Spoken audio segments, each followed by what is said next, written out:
دربار رسالت کے کیسی وہ گھڑی ہوگی، دربار رسالت کے کیسی وہ گھڑی ہوگی، اصحاب کے ہونٹوں پہ جب نعت نبی ہوگی، حضور آ گئے مسجد نبی کے اندر کراما کراما، ابو بکر عمر ہوں گے، عثمان علی ہوں گے، ابو بکر عمر ہوں گے،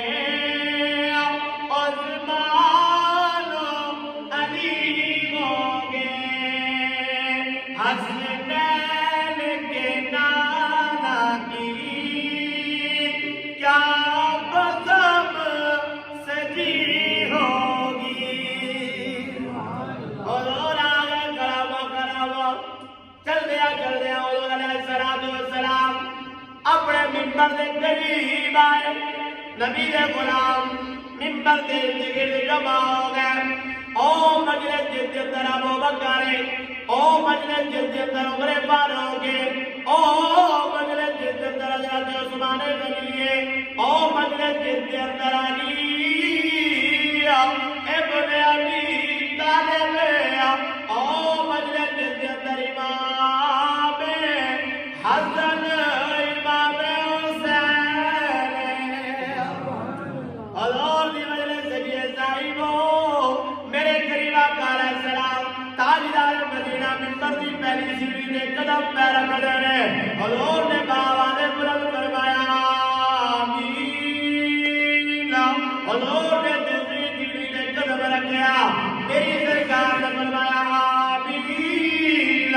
تیسری سیڑھی نے قدم رکھیا حضور نے، پھر میری سرکار نے فرمایا آمین،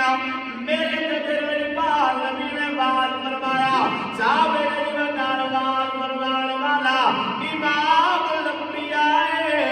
بات سنن والے میرے نبی دے غلام نے، اے بات چلدا رہا اختتام پذیر ہویا،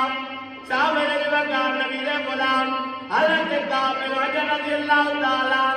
آپ فرمانے نے غلام عرض کی کمی والے بازار دینا والے سوڑے اس تو پہلا اسائے باجرہ نہیں دیکھیا، ساڑھا سوال بڑھ رہا ہے، سوڑے اس تو پہلا بھی بڑے والی آئے ہو، ممبر کے جلوہ کر رہے ہو، بڑی زبان تو قدر بھی آمین آمین آمین کا جملہ نہیں سنیا، سوڑے اگے دعا تجھے کر رہے ہو، آمین سی کہنے آمین تے ادو آکھے جاتا ہے جدو سوڑیا دعا منگی جائے، سوڑیا اگے تسی دعا منگ دے ہو سی آمین آنے آج دسو کا سوال دے بڑھتا ہے دعا کرن والا کون سی تسی آمین فرما رہے سو، میری سرکار نے فرمایا غلاموں دراصل دعا